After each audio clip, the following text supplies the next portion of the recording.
Alright, so we're going to start talking about magnetism, and we'll start in the same place in talking about magnetism that we did in both talking about gravity and talking about electricity, which is, let's start with magnetic forces.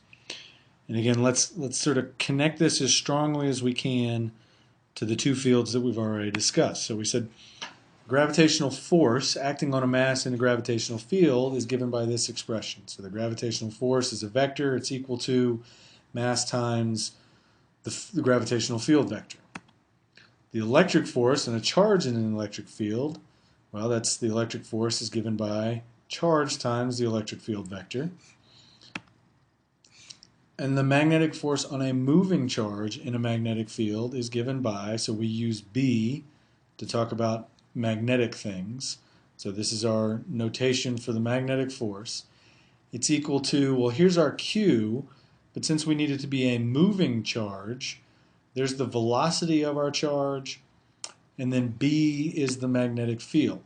So Q is the charge of the particle, V is the velocity of the particle, and then B is the magnetic field. So a couple things. One is units, and you'll see that, well, the units for magnetic field is going to be, well, let's see, if I solve this for B, it's just going to be force over Q times velocity. So this is going to be newtons per amp meter. And then again, that has its own name, and we call it Teslas. So the SI unit for magnetic field is Teslas. And the other thing that obviously makes dealing with the magnetic field different is the fact that this is a cross product. So we don't have a cross product for either the gravitational force or the electric force, but we do have a cross product for the magnetic force, and that's going to change some fairly important things in terms of how we deal with magnetic force. All right, so the magnitude of the gravitational force, again, is just the mass times the magnitude of the gravitational field. And so what this equation is telling us is, we said that all forces depend on an interaction between two objects. The gravitational force, well, mass, here's your test mass that feels a gravitational force, and then your source mass is causing the gravitational field. So the two masses you need to interact to have a gravitational force, there's one of them explicitly, and the other one is creating the gravitational field. For the electric force, again, now we need an interaction between two charges. So this, our test charge, it feels the electric force because it is sitting in the electric field that's caused by our source charge. So again, our interaction between two charges, one of our charges is written out explicitly. The other charge, our source charge, is buried in the electric field because our source charge is what's causing the electric field. Well, for the magnetic force, again, because it's a cross product, the magnitude of the magnetic force is a little bit different. So it's still Q, and again, we're using the absolute values here because if we're talking about the magnitude of something, this should always be a positive value. So this is going to be the absolute value of the charge. V here is the speed. B is the magnitude of the magnetic field, and then there's this sine phi term, where again phi is the angle between the velocity vector and the magnetic field vector. And so if you think about this equation in terms of the structure we've been talking about up here, it has the same structure. What it tells us is that moving charges, so combine these two terms, moving charges feel magnetic forces. So I can have a charge, if I have a charge that's sitting in a magnetic field and not move, that's not moving, it won't feel a magnetic force. If I have something moving in a magnetic field that's uncharged, it won't feel a magnetic force. But if I have charge that's moving in a magnetic field, then sure enough, it will feel forces. And then moving charges also cause magnetic fields. Now, we don't tend to think about it when we talk about QV here. We don't tend to think about this. We think about this as a moving charge, but moving charges are really currents. And so the idea is that the gravitational force is an interaction between two masses. The electric force is an interaction between two charges. and the magnetic force is an interaction between two currents.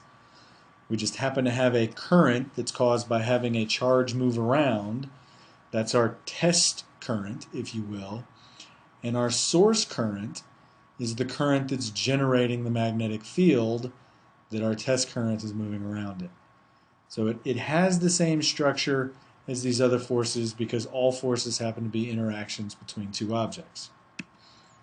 All right, so with this in mind, again, with the gravitational force as a vector equation, we were talking about the magnitudes, but now let's think about these three vector equations in terms of direction. So the gravitational force as a vector equation tells us that the force acting on this mass is always going to point in the same direction as the gravitational field at that location. The electric force here says, well, now you have two options because Q can be positive or negative. So the electric force acting on charge Q is going to point in the same direction as the electric field if Q is positive, or it's going to point in the opposite direction if Q is negative.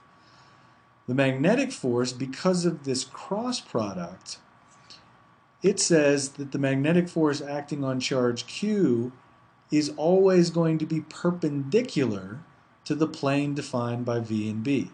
So basically any two vectors, in the same way that you say any 2 points define a line, any two vectors define a plane. And so when we talk about V cross B, basically the plane that these two vectors lie in, the magnetic force is always going to be perpendicular to that because that's what the cross product does. It gives us back a vector that's perpendicular to the plane defined by these two vectors.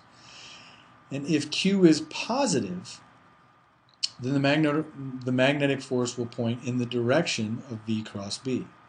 If Q is negative, the magnetic force will point in the opposite direction as V cross B. But either way, the magnetic force is going to be perpendicular, whether in the direction of V cross B or opposite the direction as V cross B. Either way, the magnetic force will be perpendicular to the plane defined by these two vectors. All right, so again, that cross product gives us something a little bit different in terms of what's going on with the direction. All right, so how do the relative directions matter? Right? So the relative direction between the velocity vector V and the magnetic field. Well, here you notice that V on this charge, so I got a positive charge moving with the velocity vector that's in the direction of the magnetic field. Here I've got a positive charge moving in with a velocity that's opposite the direction as the magnetic field. And so when I think about this equation, I know that phi is the angle between the velocity vector and the magnetic field. Here, since these two vectors point in the same direction, phi is 0. Here, since they point in opposite directions, phi is 180. So if my particle is basically moving with a velocity that's aligned with the magnetic field, then phi is either going to be 0 or 180 degrees. Sine of either one of those is 0, and so there's no magnetic force. So if your velocity vector moves in the direction or opposite the direction of the magnetic field, there's no magnetic force that acts on your particle. It's going to continue to move straight at a constant speed. If, on the other hand, you start to change the direction of your particle, so it's no longer aligned with the magnetic field, well, now I have this sine phi term, and so here it will experience a magnetic force. And so again, I will use a right-hand rule to figure out the direction of that magnetic force. And so for a positive charge, V cross B is going to point up. So sort of the horizontal plane here is the plane that is defined by these two vectors. And so perpendicular to that means it's either pointing up or pointing down. V cross B points up, and we'll go over all our right-hand rules again in class tomorrow. And since I have a positive charge, the force is going to point in the same direction as V cross B. So here the magnetic force is going to point up on this charge, which means it's going to start curving out of this plane. So you notice that the velocity is in the plane, the force is perpendicular to that. So what the magnetic force always wants to do is it always wants to change the direction of your particle, not its speed. There's no component of the force that's that lies along the same line as the velocity, the force is always perpendicular to the velocity. So magnetic forces want to change the direction of charged particles. As we continue to move this velocity vector, so we fire our particle so that instead of being aligned with B, now it's actually perpendicular to B. So our velocity vector is now perpendicular to the magnetic field. Well, what we've done is we've made the angle between V and B as large as it can possibly get in terms of them being perpendicular, and that maximizes the force. So sine is maximized at 90 degrees. So when my two vectors are perpendicular, then the magnetic force is going to be as large as I can possibly make it. So what that means is that when the velocity is perpendicular to the magnetic field and phi equals 90 degrees, then my magnetic force is at its maximum value. If, on the other hand, phi is less than 90 degrees, then I don't have as large a magnetic force as I possibly could. Alright, so the other way that we can talk about magnetic forces is, again, we said, well, really the magnetic force is an interaction between two currents. And so I can think about a current carrying wire or any current carrying conductor. And again, there will be a current that will create a magnetic field. And if I put a second current into that magnetic field, I'll get a magnetic force. And so here we simply have some sort of wire that's carrying a current, and when we put that current into the magnetic field, we're going to have the same sort of structure in terms of talking about the magnetic force. So I here is the current, L is the length of the conductor segment, and then phi is the angle of the direction of the current along L and B. So this L as a vector always points in the direction of the current flow.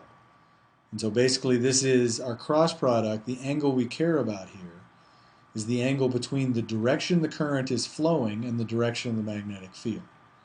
And again, because of that sine term, I get no force if my wire is basically lined up with the magnetic field. So the magnetic force is 0 when the current flow is aligned with the direction of the magnetic field. I get the maximum magnetic force when the direction of the current flow is perpendicular to the magnetic field. So if I have a magnetic field that points to the right, a current that flows left and right will have no magnetic force. But a current that flows up and down will maximize the magnetic force acting on that current line. So those are the ideas that we're going to start playing with in terms of thinking about magnetic forces. And we want to be able to recognize the similarities between what we've already talked about with gravitational forces and electrical forces, but also the differences, and in large part those differences simply come because of that cross product within our definition.